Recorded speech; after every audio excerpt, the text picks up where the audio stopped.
Good morning everyone, welcome back. I hope you have seen introduction lecture.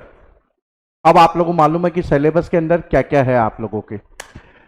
इसके अलावा आप लोगों को यह भी मालूम है कि क्या स्ट्रेटेजी अडेप्ट करनी है so that you can get exemption marks and in case of any doubt how you are going to ask me that particular doubt. Okay, तो आज क्या करने वाले हैं? We are going to start part 1 GST. We are going to start chapter 1 GST in India and introduction. What we are going to cover in this chapter? Overall structure of GST. But before that you need to understand कि GST implement होने के पहले India में क्या होता था, क्यों GST को biggest indirect tax reform in independent India बोला जाता है।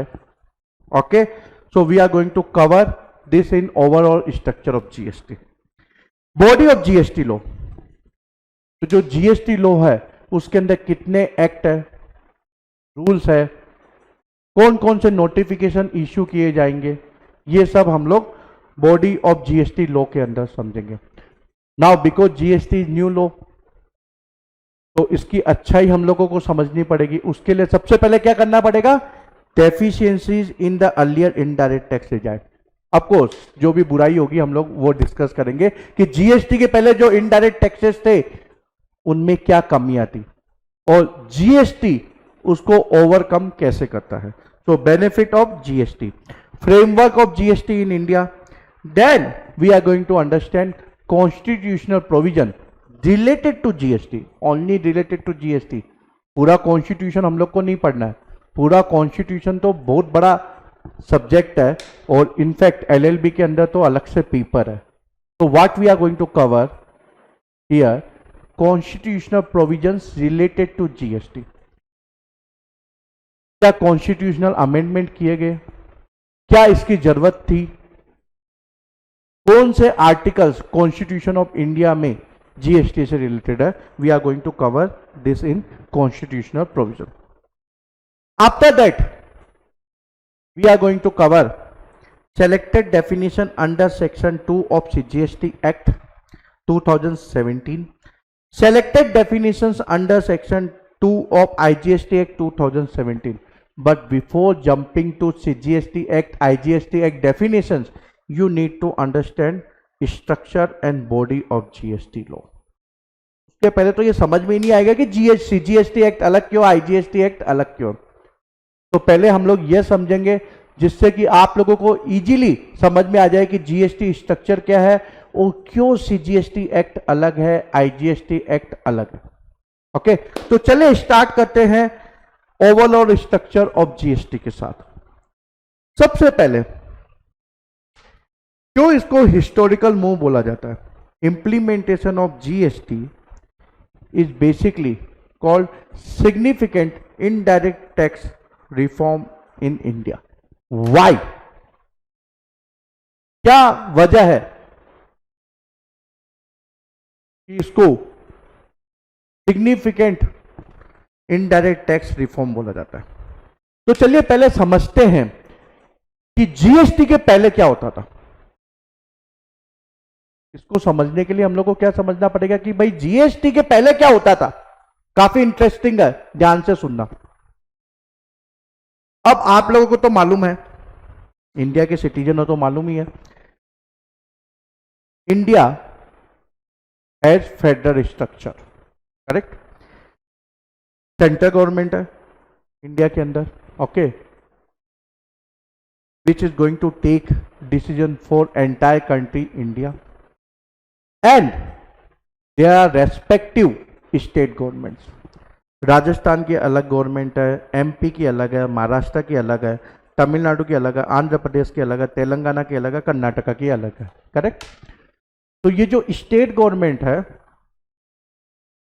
ये स्टेट से रिलेटेड डिसीजन लेती है, तो they have right and power to rule that state. अब जो इंडियन कॉन्स्टिट्यूशन है वो basically right and duties segregate करता है between central government and state government. अगर ये सेग्रीगेशन नहीं किया जाएगा तो रोज ही आपस में लड़ेंगे, ऐसे भी लड़ते हैं कॉन्स्टिट्यूशन ऑफ इंडिया होने के बाद भी, जहां भी सब्जेक्ट मैटर क्लियर नहीं होता। तो कॉन्स्टिट्यूशन ऑफ इंडिया बोलता है कि भैया ये तुम्हारी राइट एंड ड्यूटीज है सेंट्रल गवर्नमेंट, और स्टेट गवर्नमेंट ये तुम्हारी राइट एंड ड्यूटीज है। अब राइट के साथ साथ में ड्यूटीज भी है, उन ड्यूटीज को निभाने के लिए पैसे की जरूरत पड़ती है, करेक्ट, दे नीड मनी। तो जैसे बिजनेसमैन, हम लोग बिजनेस की बात करें तो एक बिजनेसमैन का P&L अकाउंट होता है। अब इस मामले में तो आप लोग एक्सपर्ट हो, मैं नहीं समझाऊंगा कि P&L अकाउंट क्या होता है, ठीक है। तो प्रॉफिट एंड लॉस अकाउंट होता है, करेक्ट। इधर क्या करते हैं हम लोग, इनकम, ये क्रेडिट साइड है तो ये इनकम होता है, और यहां क्या करते हैं डेबिट साइड में एक्सपेंस। तो बिजनेसमैन हो या कोई ट्रस्ट हो, उनके सर्टन एक्सपेंसेज होते हैं और इनकम होता है। ट्रस्ट के अंदर डोनेशन आता है तो हम लोग उसको इनकम बोल सकते हैं। ये इनकम की क्यों जरूरत पड़ती है, जिससे कि हम लोग एक्सपेंस कर सके, और लास्ट में अगर बिजनेस है तो उसका मोटिव क्या होता है, प्रॉफिट कमाना। ट्रस्ट का ऑफकोर्स मोटिव प्रॉफिट कमाना नहीं होता, लेकिन बिजनेस का तो ऑफकोर्स क्या होगा, प्रॉफिट कमाना। अब इनकम की जरूरत है जिससे कि आप खर्चा कर सको, करेक्ट। तो वैसे ही हम लोग अगर इसी अप्रोच को हम लोग बोले कि स्टेट गवर्नमेंट और सेंट्रल गवर्नमेंट के ऊपर अप्लाई कर देते हैं, तो सेंट्रल गवर्नमेंट का भी P&L अकाउंट है, ठीक है। अब सेंट्रल गवर्नमेंट की काफ़ी रेस्पॉन्सिबिलिटीज होती है, जैसे देश की सुरक्षा करना, उसके लिए आर्मी है। अब आर्मी के जो बंदे होते हैं उनके ऊपर खर्चा करना पड़ता है, इक्विपमेंट खरीदना पड़ता है, एयरक्राफ्ट खरीदने पड़ते हैं, ठीक है, वगैरह वगैरह। उसके अलावा इन लोगों के प्रति उनकी जिम्मेदारी है, ठीक है। तो उसके लिए इनको एक्सपेंस करना पड़ता है। अब एक्सपेंस तो उनका फिक्स हो गया, इनकम भी तो चाहिए ये एक्सपेंस करने के लिए, खर्चा करने के लिए आय चाहिए कि नहीं चाहिए, चाहिए सर, बिल्कुल चाहिए। तो अब आय का जरिया क्या है, इनकम के सोर्सेज क्या है, तो इनकम के वेरियस सोर्सेज होते हैं। जैसे आप लोगों ने देखा होगा कि टेलीकॉम 3G 4G ये लोग ऑक्शन करते हैं, उससे सेंट्रल गवर्नमेंट को इनकम होती है। उसके अलावा जो एक मेन सोर्स है वो है टैक्स। अब टैक्स के अंदर मेनली दो तरह के टैक्सेज है, one is direct tax, another one is indirect tax. Direct tax किसको बोलते हैं, बहुत ही सिंपल है, जो डायरेक्टली लेवी किया जाता है, जो डायरेक्टली किसी पर्सन के ऊपर लेवी किया जाता है उसको क्या बोलते हैं, डायरेक्ट टैक्स। जैसे कि इनकम टैक्स हमारे को अपनी पॉकेट से देना पड़ता है ना, तो डायरेक्टली लेवी किया गया, हमारे को हमारी पॉकेट से देना पड़ता है, तो इसलिए इसको क्या बोलते हैं, डायरेक्ट टैक्स। इनडायरेक्ट टैक्स क्या है, जो इनडायरेक्टली लेवी किया जाता है, इनडायरेक्टली लेवी एंड कलेक्ट किया जाता है, उसको हम क्या बोलते हैं, इनडायरेक्ट टैक्स। जैसे कि एग्जांपल के तौर पे हम लोग अभी क्या पढ़ रहे हैं, जीएसटी ले लेते हैं। तो जीएसटी किसके ऊपर लेवी किया जाएगा, गुड्स एंड सर्विसेज के ऊपर। आप बाजार में जाते हैं, आइसक्रीम खरीदते हैं, अभी गर्मी का मौसम है तो आइसक्रीम की जरूरत ज्यादा है, ठीक है, तो आइसक्रीम खरीदते हैं। तो दुकानदार क्या करता है कि मान लीजिए आपने आइसक्रीम 100 रुपीज की खरीदी, तो 100 रुपीज है, उसके अंदर टैक्स भी शामिल है। अगर ये एमआरपी प्रोडक्ट है तो इसके अंदर टैक्स भी शामिल है। सिंप्लिसिटी के लिए मैं बोलता हूं कि 10 रुपए टैक्स शामिल है। तो दुकानदार को कितना मिलेगा, बेसिकली 90 रुपीज ही मिलेगा, और 10 रुपए वो क्या करेगा, आपसे कलेक्ट करेगा और गवर्नमेंट की ट्रेजरी में डिपॉजिट कर देगा। तो ये जो टैक्स लेवी किया गया जीएसटी, वो किसके ऊपर किया गया, आइसक्रीम के ऊपर। आइसक्रीम क्या है, गुड्स है।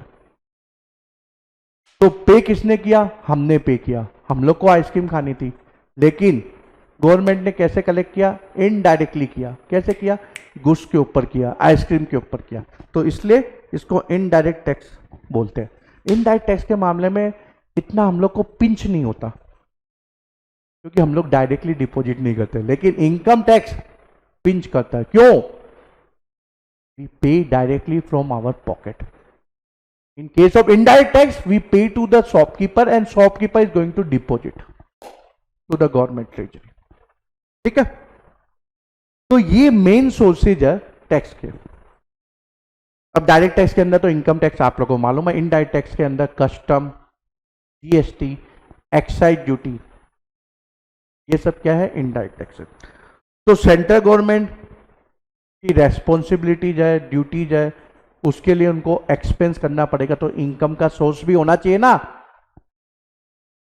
कोई कल्पवृक्ष तो उनके पास है नहीं कि भाई अपने आप पैसा आता रहेगा, तो इनकम का जरिया भी होना चाहिए। तो इनकम का एक जो मेन जरिया है सेंट्रल गवर्नमेंट के लिए वो है direct tax and indirect tax. ऐसे कॉन्स्टिट्यूशन के अंदर स्टेट गवर्नमेंट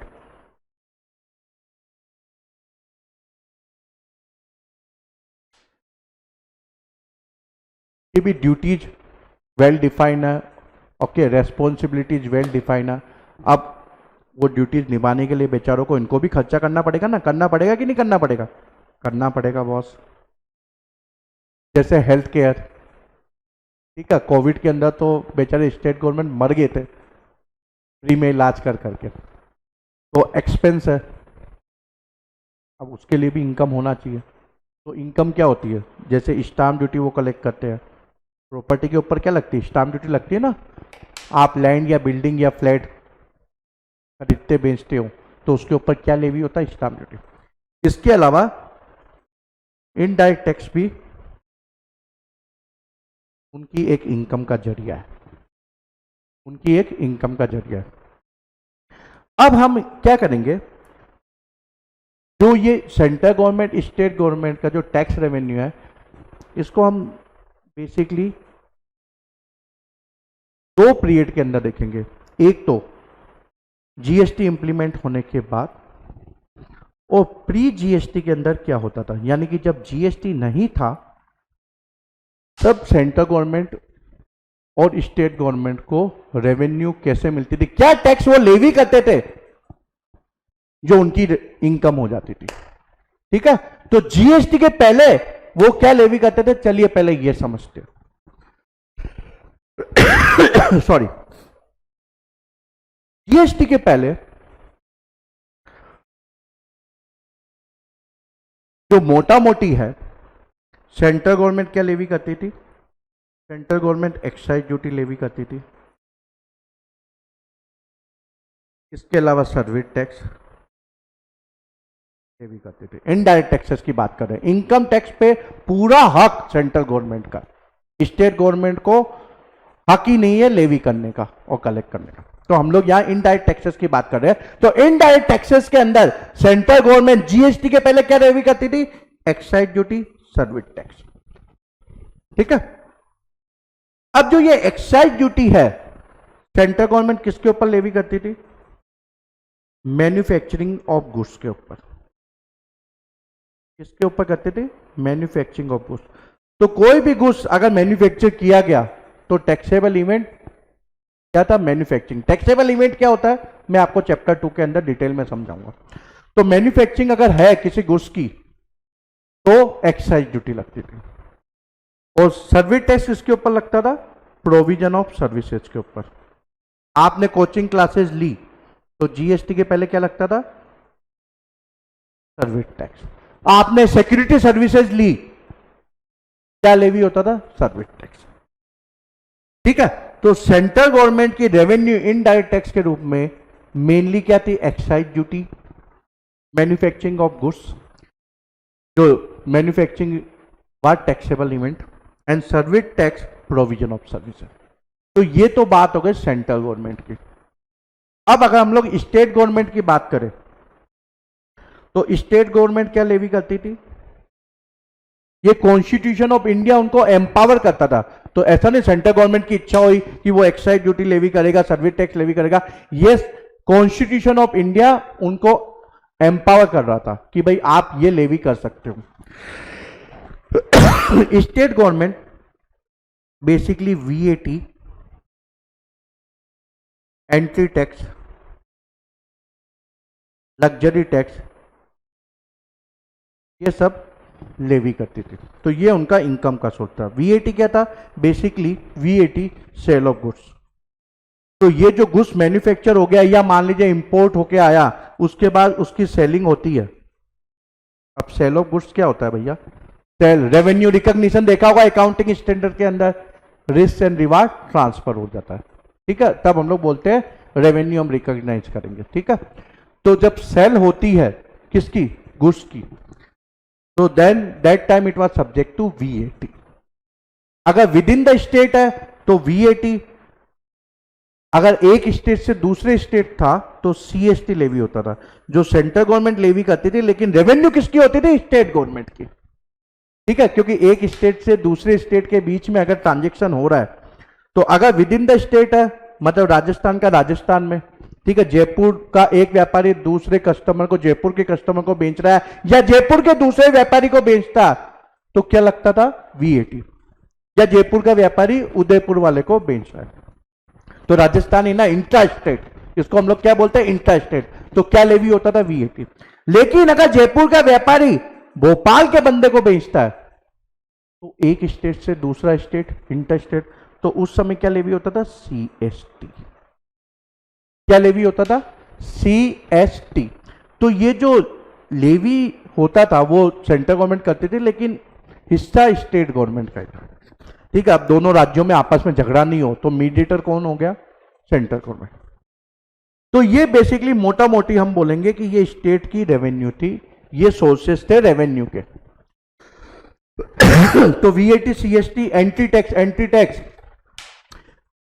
आपने किसी म्युनिसिपैलिटी के अंदर एंट्री मारी, चेन्नई म्युनिसिपैलिटी के अंदर आप एंटर हुए, मुंबई म्युनिसिपैलिटी के अंदर एंटर हुए, बीएमसी के अंदर, तो municipality use to levy entry tax.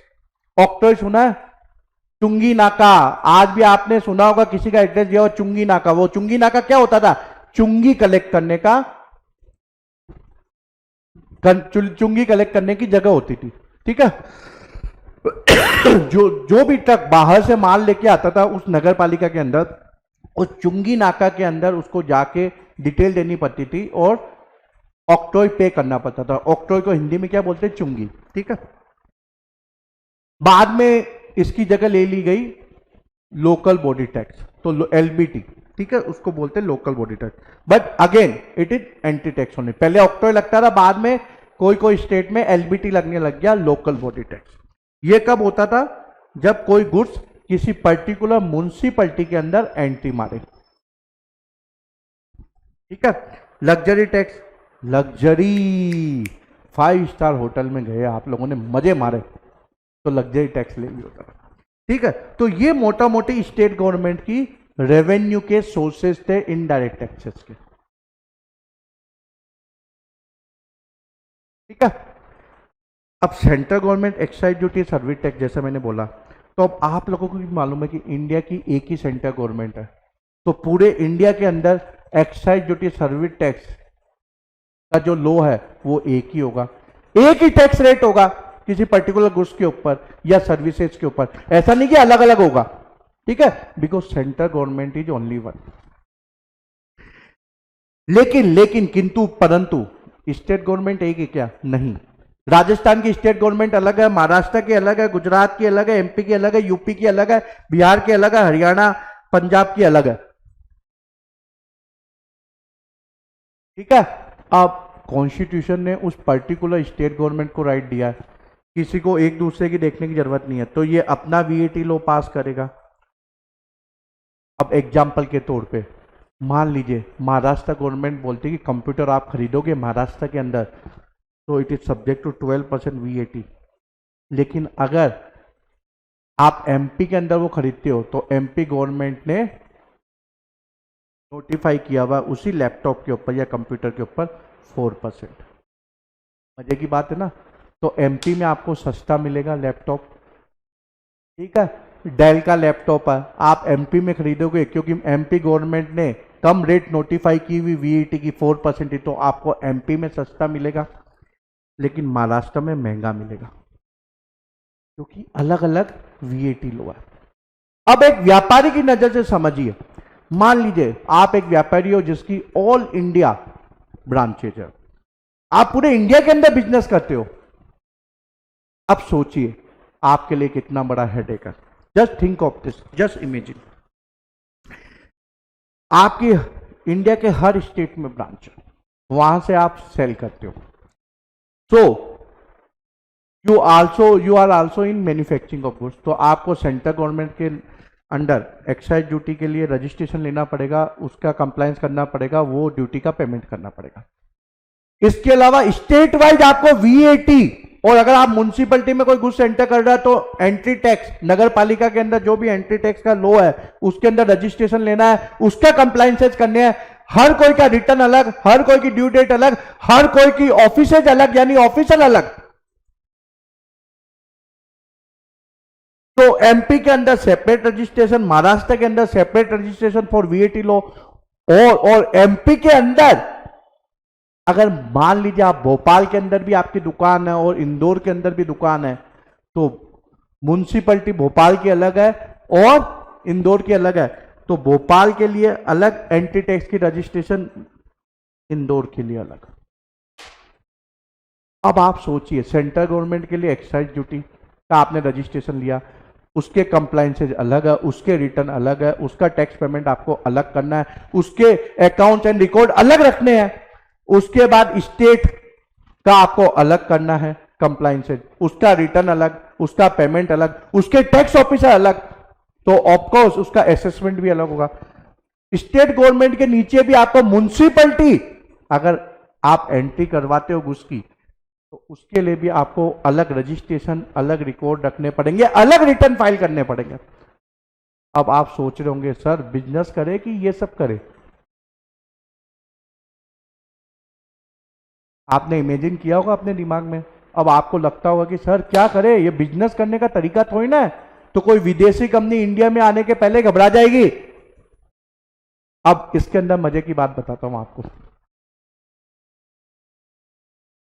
I was finance head of one multinational company and we were having branches across the state.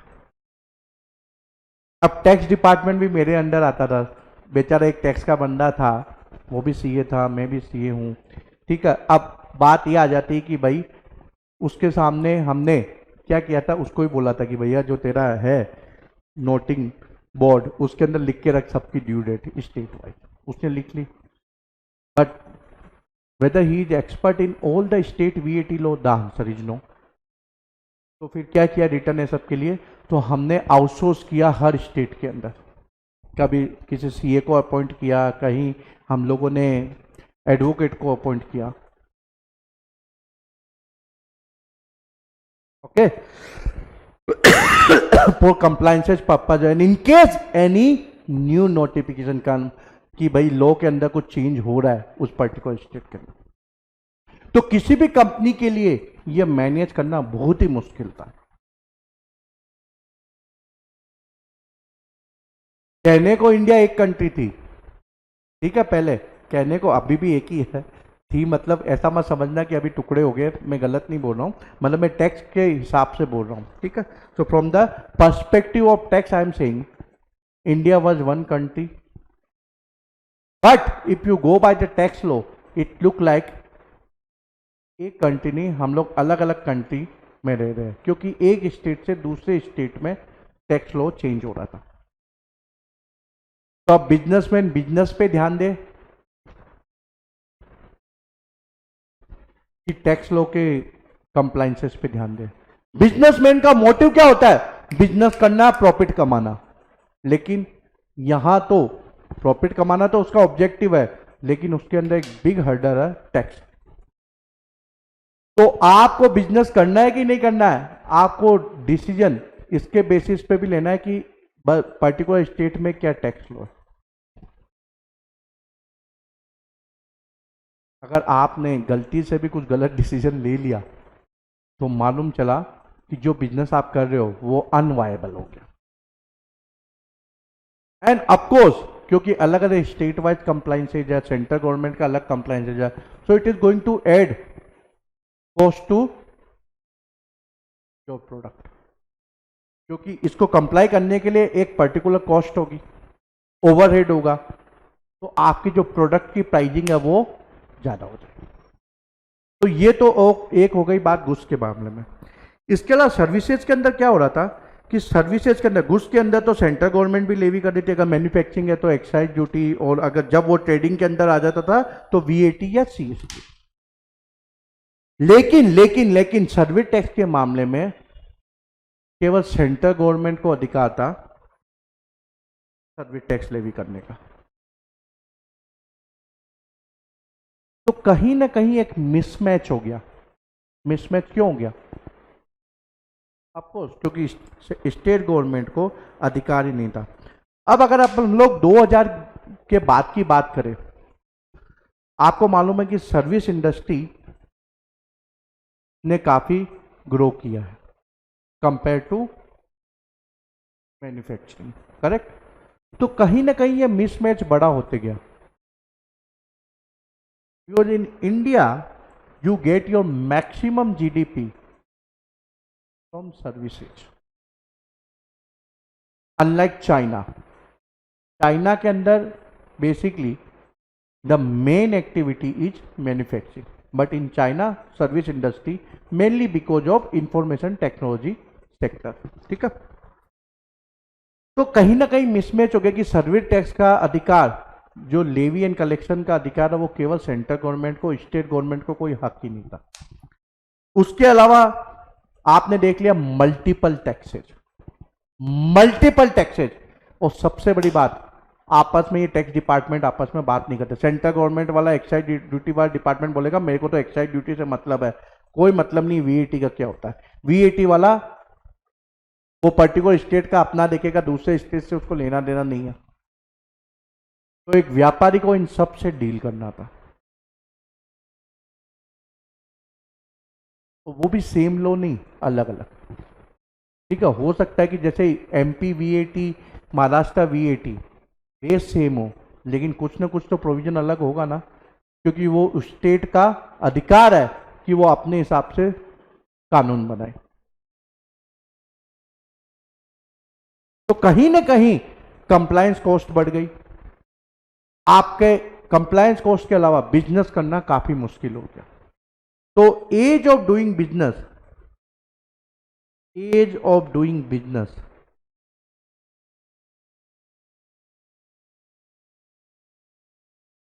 was possible? The answer is big no. तो इसका उपाय क्या था? इसका उपाय था one nation one tax. One nation one tax, यानी कि एक ही टैक्स लेवी किया जाए अक्रॉस इंडिया, ठीक है? तो आंसर क्या हुआ? GST. GST, goods and services tax. अब जीएसटी हम लोग बोल तो देते हैं वन नेशन वन टैक्स, लेकिन क्या ये पॉसिबल था उस समय? चलिए वापस देखते हैं कि भाई सेंट्रल गवर्नमेंट की ये रेवेन्यू थी और स्टेट गवर्नमेंट की ये थी। अब मान लीजिए इन सबको हटा के हम जीएसटी लेवी करते हैं, तो सेंट्रल गवर्नमेंट को क्या रेवेन्यू मिलनी चाहिए और स्टेट गवर्नमेंट को क्या मिलनी चाहिए? क्योंकि उनकी ड्यूटी तो वेल डिफाइन है, तो मतलब एक्सपेंस तो कंटिन्यू करेगा। एक्सपेंस थोड़ी ना बंद होने वाले जीएसटी इंप्लीमेंटेशन के बाद, ऑफ कोर्स नो।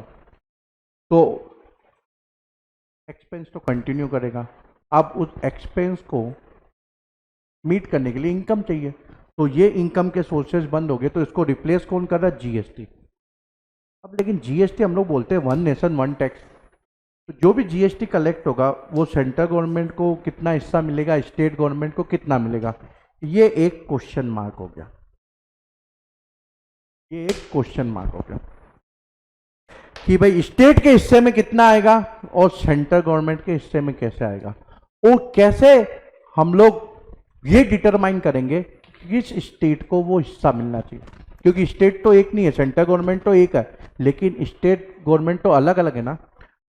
तो इसके लिए क्या करेंगे? तो पहले क्या हुआ करता था प्रीवियस रिजाइम के अंदर, मतलब जीएसटी के पहले, जैसे वीएटी ये सब था, वो क्या था बेसिकली वो रेवेन्यू किसको मिलती थी? सेलर स्टेट को मिलती थी, सेलर स्टेट को। यानी जहां से सेल होता था उस स्टेट को रेवेन्यू मिलती थी। ठीक है, सेलर स्टेट। राजस्थान से आपने एमपी सेल किया तो रेवेन्यू किसको मिलेगी? राजस्थान को। कंजम्पशन भले ही वो एमपी के अंदर हुआ हो, लेकिन ये किस स्टेट गवर्नमेंट की रेवेन्यू होती थी? राजस्थान की।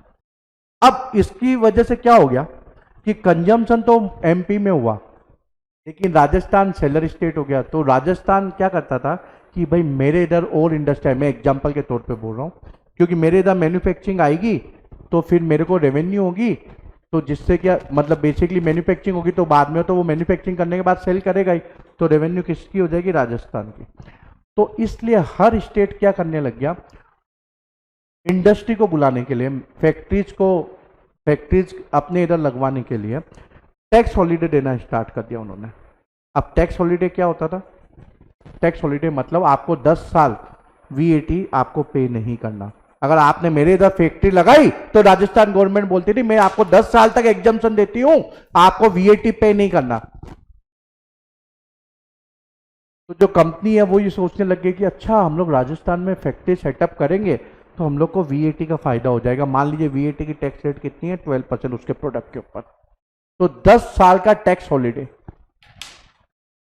अब राजस्थान में रिसोर्सेज नहीं है, बिजली नहीं है, मान लीजिए पानी नहीं है, फिर भी वो जाके फैक्ट्री राजस्थान में लगा रहा है। क्यों? क्योंकि उसको 10 साल का टैक्स हॉलीडे मिल रहा है। तो any particular company not setting up factory in Rajasthan because it is going to get resources like manpower। resources में क्या आता है? Man power, raw material. Man power सस्ते में मिलेगा क्योंकि मैन पावर ज्यादा है, रॉ मटेरियल वहीं अवेलेबल है बाजू में, तो सस्ते में transportation cost, logistic cost, supply chain आपकी इजीली मैनेज हो जाएगी, कॉस्ट कम होगी। इसकी वजह से वो सेटअप नहीं करती थी।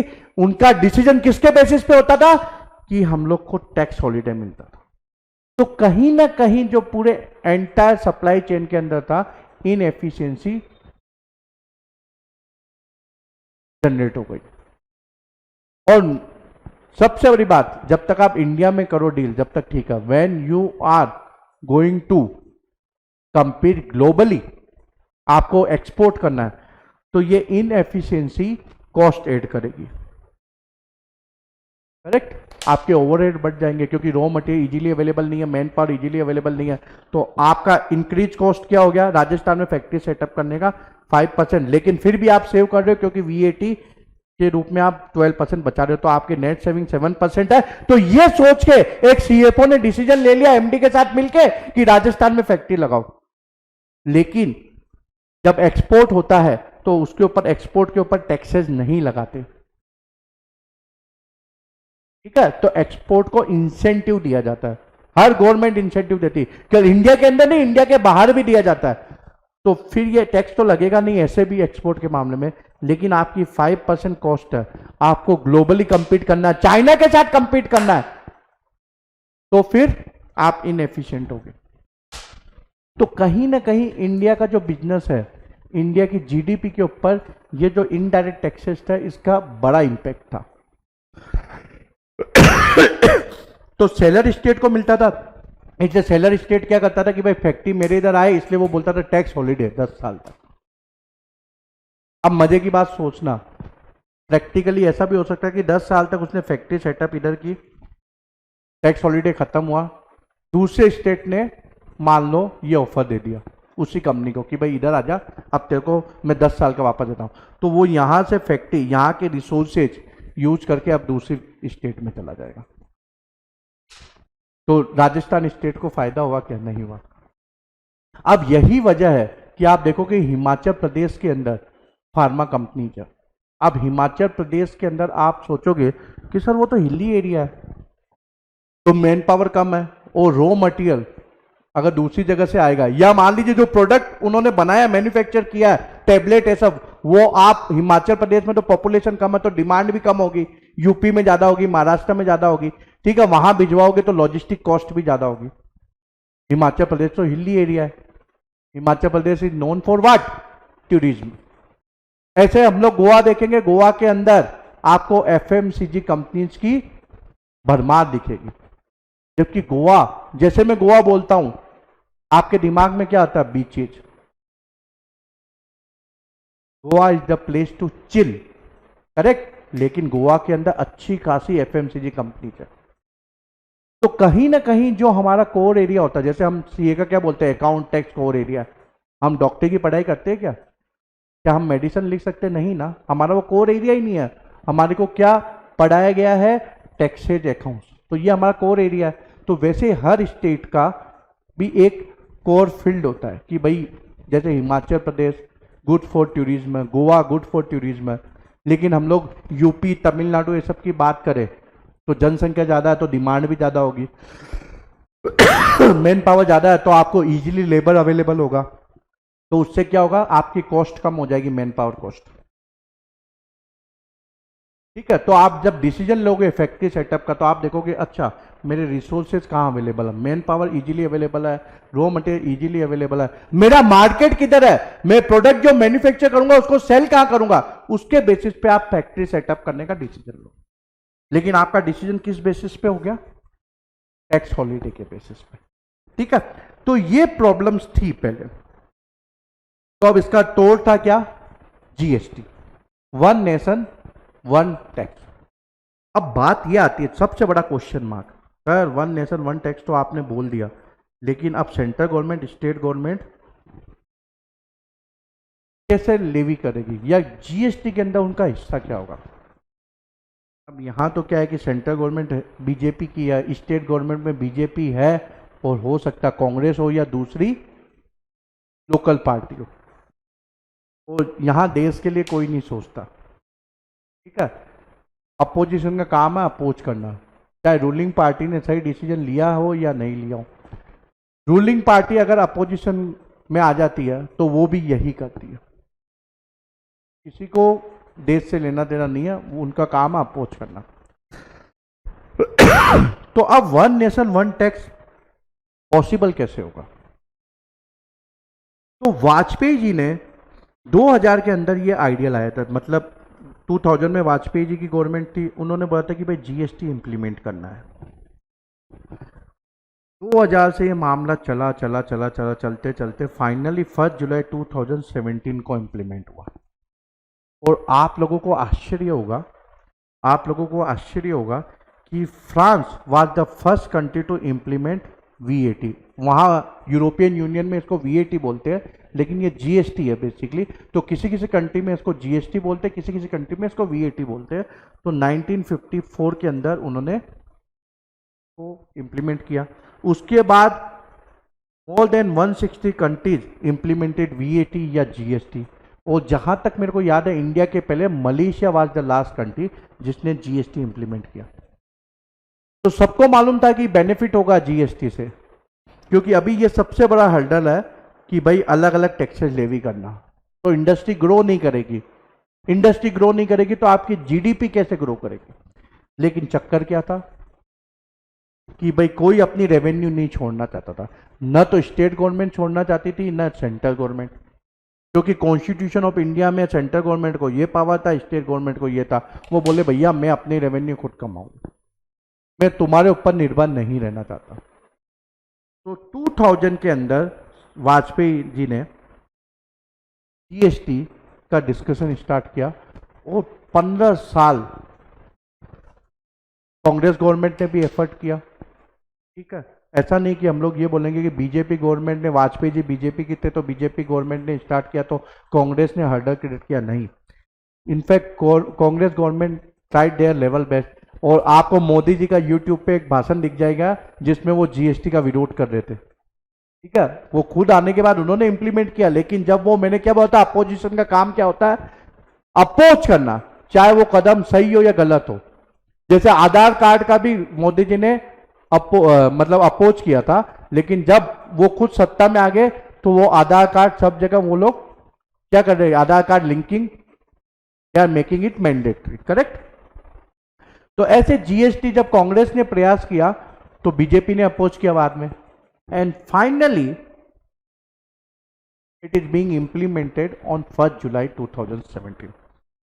अब इम्प्लीमेंट तो हो गया, लेकिन किस वे में हुआ? क्योंकि हमने क्या समझा, सेंट्रल गवर्नमेंट की अलग रेवेन्यू, स्टेट गवर्नमेंट की अलग रेवेन्यू थी पहले। तो अब इसका तोड़ क्या है कि दोनों को रेवेन्यू मिलती रहे। तो अलग अलग कंट्रीज ने अलग अलग जीएसटी के मॉडल अपनाए। तो हमने ये तो देखा कि 160 कंट्रीज के अंदर इंप्लीमेंट हो गया। पहला मॉडल था नेशनल जीएसटी, मतलब सेंट्रल गवर्नमेंट लेवी करेगी और कलेक्ट करेगी। ठीक है, सेंट्रल गवर्नमेंट लेवी करेगी और कलेक्ट करेगी और अपना हिस्सा रख लेगी जो भी उनके बीच में डिसाइड हुआ है, और दूसरा हिस्सा स्टेट को दे देगी या प्रोविंस। इंडिया के बाहर प्रोविंस भी बोला जाता, तो प्रोविंस या स्टेट को दे देगी उसका हिस्सा, लेकिन सेंट्रल गवर्नमेंट ही केवल लेवी करेगी। उसके अलावा कुछ कुछ कंट्रीज ने बेसिकली क्या किया कि स्टेट गवर्नमेंट उधर लेवी करेगी, स्टेट या प्रोविंस। ठीक है, तो रेस्पेक्टिव स्टेट या प्रोविंस जीएसटी या वीएटी लेवी करेगा, अपना हिस्सा रखेगा और सेंट्रल गवर्नमेंट को उसका हिस्सा दे देगा। तो यहाँ सेंट्रल गवर्नमेंट लेवी करेगी, अपना हिस्सा रख के स्टेट या प्रोविंस को दे देगी, या दूसरा तरीका क्या था कि भाई स्टेट या प्रोविंस लेवी करेगी और अपना हिस्सा रख के सेंट्रल गवर्नमेंट को उसका हिस्सा दे देगी। तो ये प्री डिसाइडेड था कि भाई किसको कितना हिस्सा मिलना है। और जो तीसरा जो इंडिया ने अडॉप्ट किया वो है ड्यूल जीएसटी। अब ड्यूल जीएसटी क्या है? ड्यूल जीएसटी के अंदर बेसिकली किसी पर्टिकुलर ट्रांजैक्शन के ऊपर सेंट्रल गवर्नमेंट भी लेवी करेगी एंड साइमल्टेनियसली स्टेट गवर्नमेंट भी लेवी करेगी। तो सेंट्रल गवर्नमेंट भी लेवी करेगी, स्टेट गवर्नमेंट भी लेवी करेगी। ठीक है, तो इंडिया ने ड्यूल जीएसटी मॉडल अपनाया। कौन सा मॉडल अपनाया? Dual GST. ठीक है, तो इंडिया ने बोला कि हम ना तो नेशनल के लिए जाएंगे ना स्टेट पे, हम एक दूसरे के ऊपर भरोसा नहीं करते। तो सेंट्रल गवर्नमेंट के ऊपर स्टेट ने बोला हमको भरोसा नहीं है, और सेंट्रल गवर्नमेंट ने बोला हम मेरे को स्टेट गवर्नमेंट के ऊपर भरोसा नहीं है। तो इसलिए उन्होंने क्या किया, ब्राजील और कनाडा जहां ड्यूल जीएसटी मॉडल है वो अपनाया इंडिया के अंदर। तो basically on particular one transaction central government is going to levy and simultaneously state government is also going to levy. Okay, now तो पहली बात क्या है, इंडिया ने याद कर लो कौन सा मॉडल अपनाया, ड्यूल जीएसटी। ड्यूल जीएसटी के अंदर क्या होगा, पर्टिकुलर ट्रांजेक्शन के ऊपर सेंट्रल गवर्नमेंट भी लेवी करेगा और स्टेट गवर्नमेंट भी लेवी करेगा। अब हमने ये डिस्कस किया था कि प्रीवियस रिजाइम में क्या होता था कि सेलर स्टेट को मिलता था। अब इसके अंदर भी क्या सेलर स्टेट है? नहीं, इसके अंदर बेसिकली इसको हम बोलते हैं कंजम्पशन बेस्ड टैक्स या डेस्टिनेशन बेस्ड। ठीक है, तो कंजम्पशन बेस्ड टैक्स है ये जीएसटी। मतलब किस स्टेट को मिलेगा? जिस स्टेट में गुड्स या सर्विसेज कंज्यूम हुई हो। तो जिस स्टेट के अंदर गुड्स या सर्विसेज कंज्यूम हुई है उस स्टेट को इसकी रेवेन्यू मिलेगी। सेंट्रल गवर्नमेंट को तो रेवेन्यू मिल जाएगी उसकी। अब मान लीजिए जैसे कोई गुड्स की सेल हुई है राजस्थान से एमपी, तो अब पहले वाले में क्या था कि राजस्थान को मिलता था क्योंकि राजस्थान सेलर स्टेट था। करेक्ट, मैंने यहां क्या बताया कि जीएसटी के पहले क्या होता था, जो सेलर स्टेट है उसकी रेवेन्यू होती थी। तो राजस्थान से किसी व्यापारी ने एमपी के व्यापारी को कोई गुड्स सेल किया तो रेवेन्यू किसकी थी? राजस्थान की। लेकिन जीएसटी में ठीक उल्टा है, वो कंज्यूम कहां हो रहा, मान लीजिए एमपी में हो रहा है तो किसको मिलेगा? एमपी को मिलेगा। जिस स्टेट में कंजम्पशन होगा उस स्टेट को रेवेन्यू मिलेगी। तो ठीक उल्टा हो गया। तो अब फैक्ट्री लगाने के पहले आप ये नहीं देखोगे टैक्स हॉलीडे क्या है, क्योंकि आपको नहीं मालूम आप कहां कहां सेल कर सकते हो। करेक्ट, पहले तो सेलर स्टेट को मिलता था इसलिए वो स्टेट क्या करता था, बोलता था टैक्स हॉलीडे। लेकिन अब तो उसके अंदर मैन्युफैक्चरिंग हो रही है, लेकिन सेल तो कहीं भी हो सकती, कंज्यूम कहीं भी हो सकता है। ठीक है, सो जीएसटी इज बेसिकली हमने क्या डिस्कस किया, याद कर लो। ड्यूल जीएसटी मॉडल अडॉप्ट किया, ब्राजील कनाडा में यही मॉडल है, इसको हमने अडॉप्ट किया। यानी इसका मतलब क्या होता है कि एक पर्टिकुलर ट्रांजैक्शन के ऊपर सेंट्रल गवर्नमेंट भी टैक्स लेवी करेगी और स्टेट गवर्नमेंट भी लेवी करेगी। ठीक है, तो ये तो पहला हो गया। दूसरा जो जीएसटी है वो क्या है? Consumption based tax. इसका मतलब क्या होता है? जिस स्टेट के अंदर कंज्यूम हुआ, सेंट्रल गवर्नमेंट का तो हिस्सा सेंट्रल गवर्नमेंट को मिल जाएगा, सेंट्रल गवर्नमेंट तो पूरी इंडिया के लिए है, लेकिन किस स्टेट को मिलेगा? जिस स्टेट के अंदर ये कंज्यूम हुआ उस स्टेट को जीएसटी की रेवेन्यू मिलेगी, जो भी स्टेट का हिस्सा होगा वो। ठीक है, अब सेंट्रल गवर्नमेंट स्टेट गवर्नमेंट का हिस्सा कितना कितना होगा, तो ये याद रखना 50%। मान लीजिए कोई भी जो टैक्स रेट है 12% है, टैक्स रेट कितनी है जीएसटी में वो हम लोग बाद में डिस्कस करेंगे। तो 12% मान लीजिए टैक्स रेट है, तो 50% इसका हिस्सा क्या होगा? सेंट्रल गवर्नमेंट का, 50% इसका हिस्सा होगा स्टेट गवर्नमेंट का। अब 50% का मतलब कितना हो गया? 12% का 6% यानी सेंट्रल गवर्नमेंट का हिस्सा, तो हम लोग इसको क्या बोलेंगे? Central GST. और 50% कितना हो गया स्टेट का जो है, उसको क्या बोलेंगे? State GST. तो ये किसका हिस्सा हो गया? ये particular that state, respective state का। ठीक है, तो यानी कि 100 रुपीज का ट्रांजेक्शन हुआ और 12% जीएसटी रेट है, तो 6 रुपये क्या होगा? सेंट्रल जीएसटी 6 रुपीज, और स्टेट जीएसटी कितना होगा? 6 रुपये। तो ये सेंट्रल गवर्नमेंट की रेवेन्यू हो गई, ये स्टेट की रेवेन्यू हो गई। किस स्टेट की हो गई? जहां कंजम्पशन होगा वहां। अब वो कैसे करेंगे वो हम लोग बाद में समझेंगे, अभी तो हम लोग फंडामेंटल समझ ले, बेसिक। ठीक है, तो इतनी चिंता मत करो, धीरे धीरे जैसे जैसे हम आगे बढ़ेंगे आपको सब समझ में आ जाएगा।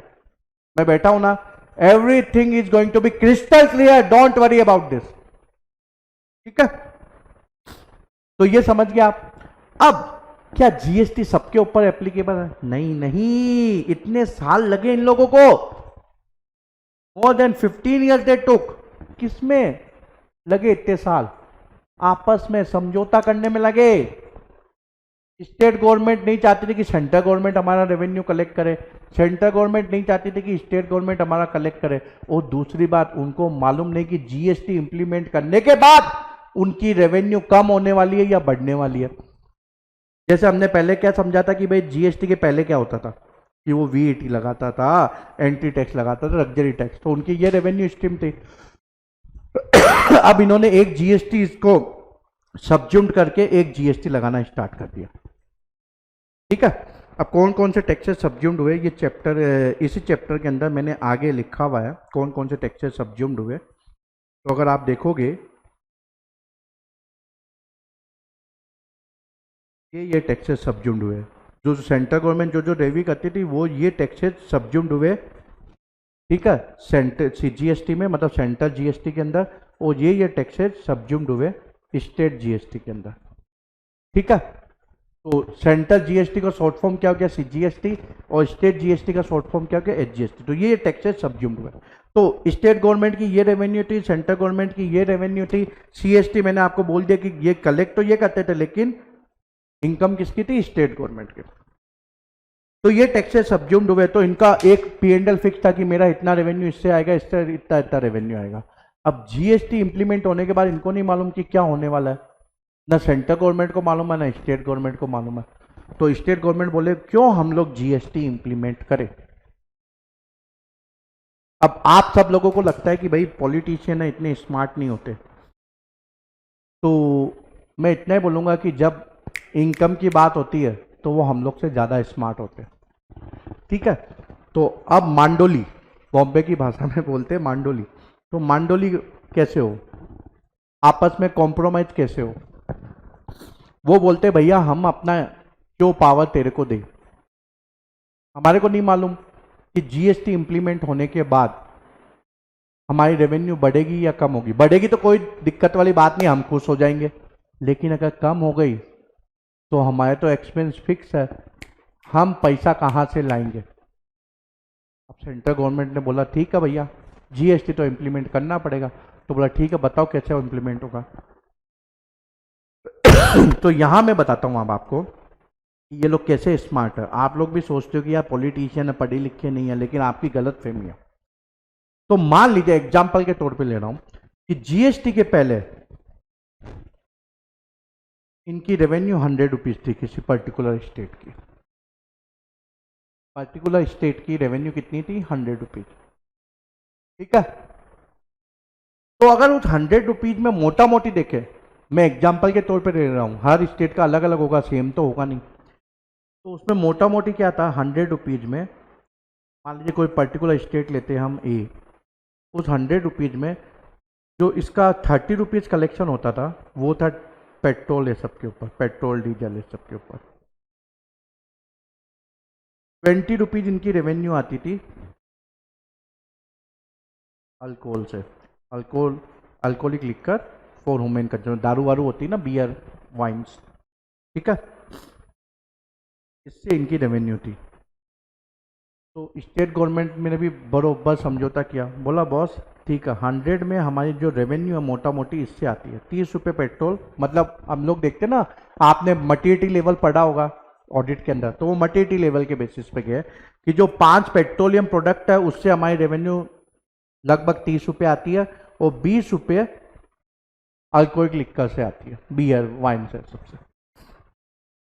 तो एक काम करो, इसको जीएसटी के परव्यू से बाहर कर दो फॉर द टाइम भी, तो ये जीएसटी के परव्यू में नहीं आएगा।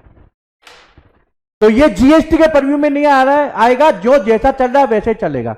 यानी पेट्रोल के ऊपर एक्साइज ड्यूटी लेवी होगी, वीएटी होगी, जो पहले लेवी हो रहा था जीएसटी के पहले वैसे चलेगा। अल्कोहलिक लिकर के ऊपर स्टेट एक्साइज ड्यूटी वीएटी थी पहले, तो वही कंटिन्यू करो, इसको छेड़ो मत। तो ये 6 आइटम आप लोग बाहर कर दो, 5 आइटम ये और 1 आइटम ये, इसको जीएसटी के परव्यू से बाहर कर दो। तो हमारी इनकम पे 50% इनकम पे तो कोई फर्क नहीं पड़ेगा, 50% इनकम जीएसटी के, जो 50% जो बाकी के इनकम होगी उसके लिए हम लोग, जिसमें गुड्स भी शामिल है, सर्विसेज शामिल है, उसके लिए हम लोग एग्री करते हैं कि ये जीएसटी के परव्यू में आ जाए। लेकिन किंतु परंतु अब 50 में 45 भी नहीं होना चाहिए भाई, 50 में तो एज इट इज चलेगा, जो पहले चला आ रहा था वैसे चलेगा, ये जीएसटी के परव्यू में शामिल नहीं करेंगे। तो इसलिए आपने देखा होगा पेट्रोल ये सब के ऊपर जीएसटी नहीं लगता। राहुल गांधी जी बोलते हैं जीएसटी लगा दो लगा दो लगा दो, लेकिन जीएसटी अगर कांग्रेस सरकार आ गई तो भी वो जीएसटी के अंदर नहीं लेके आएंगे, मैं आपको लिख के दे सकता हूं, क्योंकि उनको बहुत बड़ा रेवेन्यू लॉस होगा। ठीक है, तो आज जो राहुल गांधी जी बोलते हैं, लेकिन हकीकत में कांग्रेस सरकार आ जाएगी तो मेरे को नहीं लगता कि वो लेके आएंगे।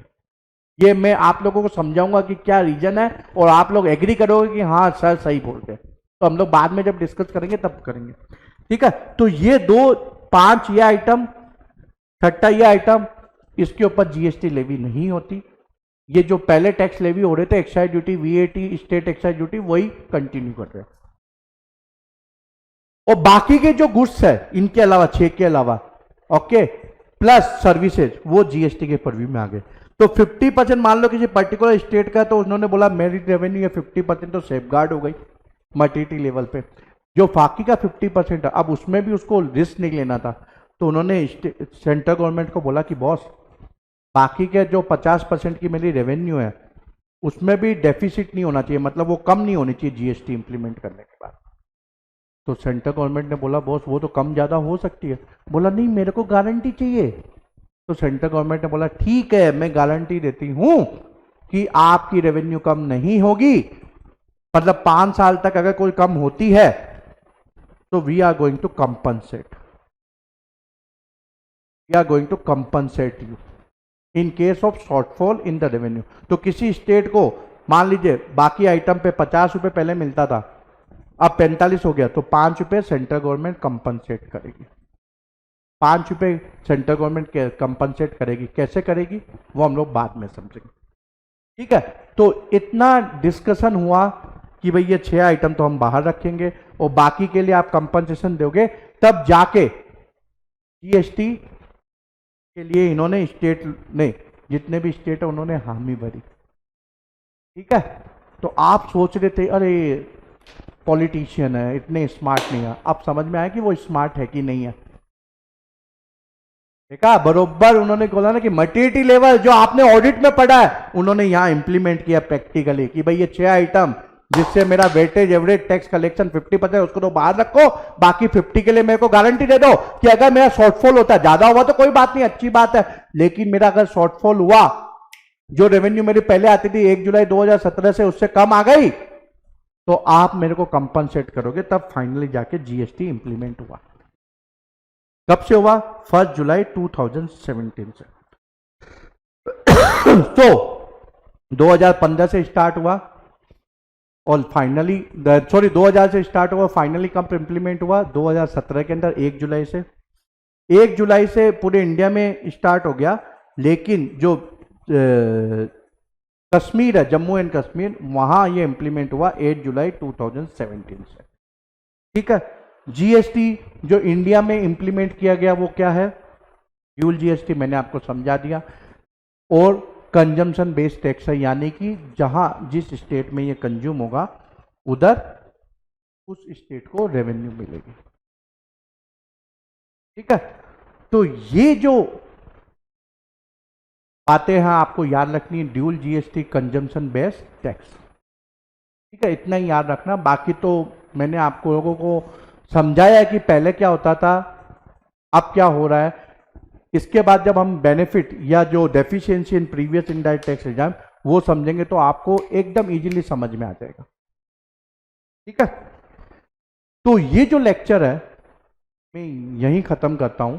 ओके, आपको इसमें कुछ याद तो करना नहीं है, जो याद करना था वो मैंने बता दिया, consumption based tax and dual GST. ठीक है। Thank you very much, bye bye, all the best.